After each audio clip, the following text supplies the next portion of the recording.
to match the two together. So today I'm going to talk about four things real quick. And there's no clock in this room, so I have till, what, 9 o'clock? I don't know. I wanted to give you a short testimony because people are always interested in that. Coming from a Jewish background, I want to talk a little bit about my career and experience, and talk a little bit about faith in the workplace and my perspective and experience on that. And then talk a little bit about the kind of person that I would like to hire when I was in business and what some of the characteristics that I look for when I hire people, since many of you are seniors or juniors and going to be ready to go into the workplace in the near future. So let me begin.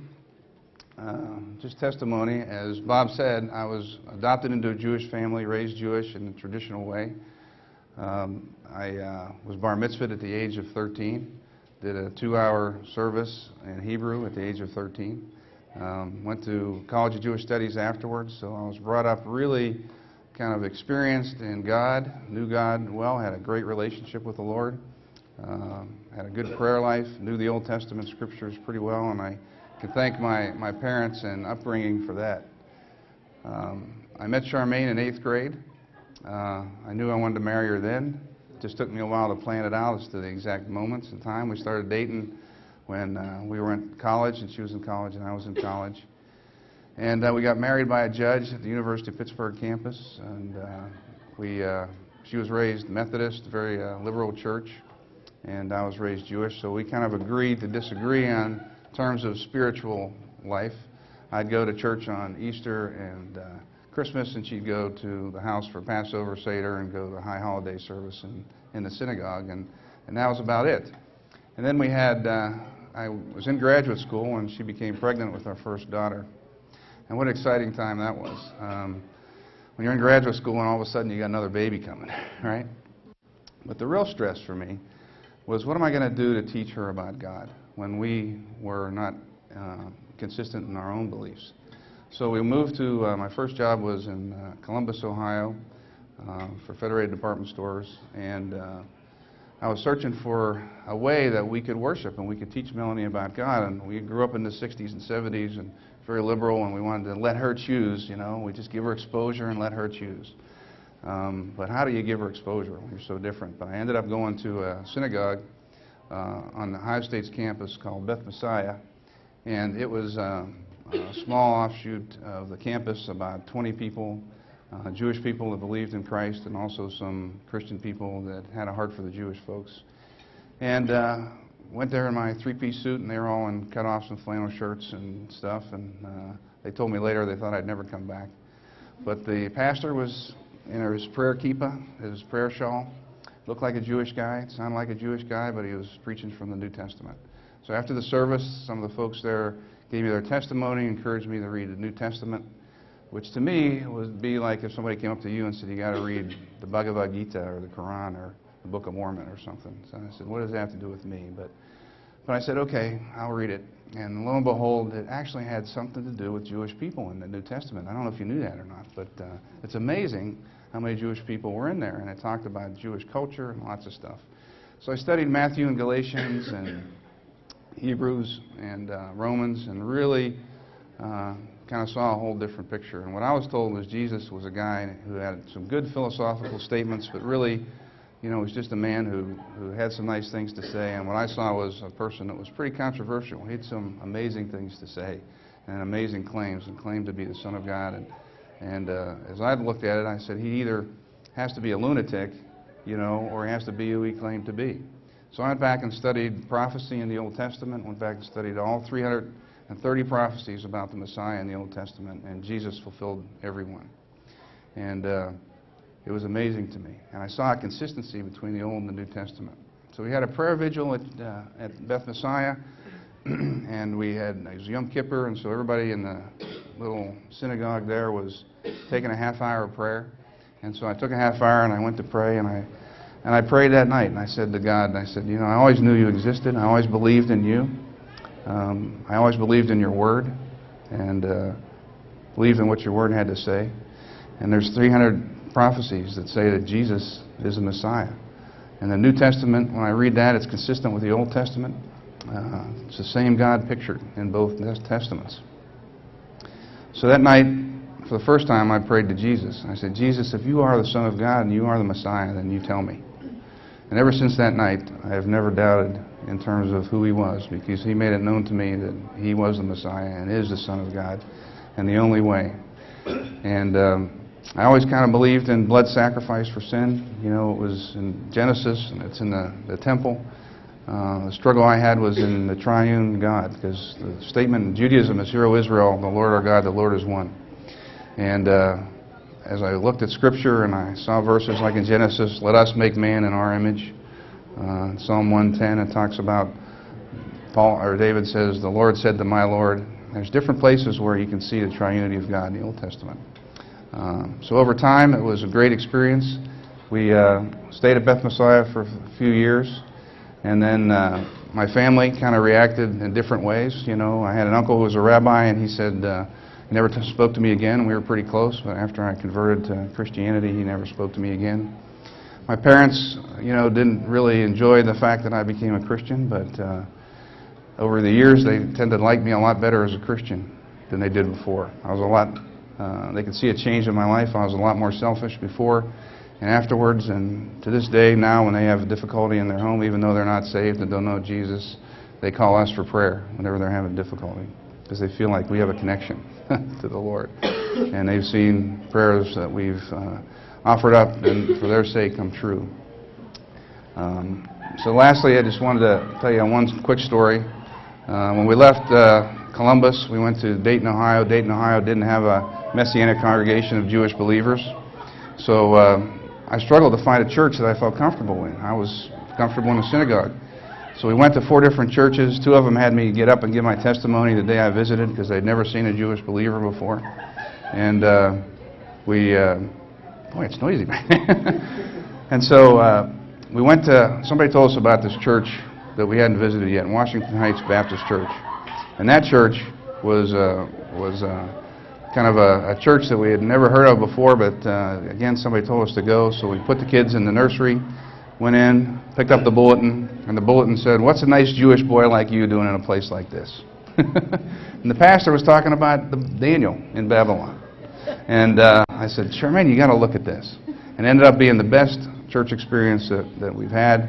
25 young families with young kids, and boy, what a blessing it was. And then we moved back to Columbus, and I ended up staying in a denominational church. I felt the Lord wanted me to stay in a denominational church and teach people about Jewish evangelism. So we never went back to Beth Messiah. So that's kind of a story of my testimony. And career-wise, Bob talked a little bit about it. I got my MBA at Pitt in finance and accounting. I had 22 interviews when I graduated with my MBA degree, and I didn't get a job offer. So for those of you who might be looking at that, don't get frustrated. I talked to the placement director, and I said, what's the problem here? And I talked to all the big 8 accounting firms at the time, talked to all the big banks, talked to IBM, Digital Equipment, Burroughs, some different computer companies that were growing at the time. Didn't get an offer. I said, what's wrong? He says, well, I've talked to some of the people. He says, you're a maverick. He says, you do not fit into a blue-suited, white shirt, blue tie kind of environment. They can tell that by talking to you. He says, I think you need to interview with some more cavalier companies that appreciate somebody who's somewhat of a maverick, that isn't going to fit into a mold, that's innovative and does things differently. So I want you to talk to a retail company. I said, oh, okay. So a guy came in, he was a Pitt MBA graduate, and he talked to me about coming to work for Federated Department Stores. And what a breath of fresh air this interview was. He actually asked me how to project sales. And he asked me if I was in this situation, how would I cut expenses? And man, it just turned me on. I had a great interview with him. He didn't ask me what I wanted to do in 5 years, or what were my best attributes, or all the other standard questions you get. And so we hit it off. He hired me, and I went to work there. And that's why I went to Columbus. And I stayed in retail almost my entire life in different ways. I went to Gold Circle Division. Gold Circle Division was a discount department store chain that just started up. Three department store conglomerates started 3 different discount chains at the same time. Federated did Gold Circle, May Company did Venture, and Dayton Hudson did Target. One of them won. Which one do you think? Target's still around today. The other ones aren't. So I was there for a couple years. I did a year as a financial analyst. I did a year as cost department manager. So I was only, 26 years old, and I was running a $29 million business. I ran all the gas stations, pharmacies, tobacco shops, and snack bars for Gold Circle stores at the age of 26. And then I went to Elder Beerman, which is a department store chain out of Dayton, Ohio, as merchandise and expense controller. They were a $330 million company, never had a budget, so I started the first budget for them. It was a challenge. They had 3 different people come in that had much more experience in education than I did that couldn't get it done. But I just kind of went for it and did it.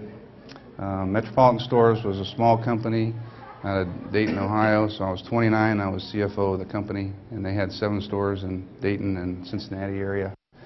And then I went to the Limited and spent almost the next 20 years at the Limited, and went there during their early phase when they only had 1 division before they started taking over all the different companies that are in the mall. And I worked for the Limited division for 2 years as Director of Accounting and Store Controller. Store Controller controls all the policies, procedures, and expenses in all the stores across the country. We had 500 at the time. And then I went to Lane Bryant as Financial Controller when we took over them. They're a larger size women's clothing apparel chain. And I was Financial Controller for them. And then in '88, I went to Lerner's as the CFO. And then I became COO in 1990. So I stayed with the Limited, and Lane Bryant and Lerner's were in New York, so we moved to New York. I told Charmaine we'd only be there a couple years, but once a company gets you to New York City, they keep you there usually. And so my office was across from Madison Square Garden in New York. So we were there till '96, and then I went to Galleons. Galleons you may be familiar with. I was CEO when we built the store in Walden Galleria and in Market Square Mall in Rochester. And so I did those deals, and it was a large sporting goods chain. And then I left that in 2002. As Bob said, the governor called me to be commissioner of the BMV in Indiana in 2005, 2006. And then after I left that, after 2 years, the next year, the president of OMS called me. I'd become a missionary part-time in 2004, overseeing our partnership and church multiplication work and evangelism work in Myanmar and Hong Kong. So they kind of knew me as a missionary, but I was doing it 2-3 weeks a year.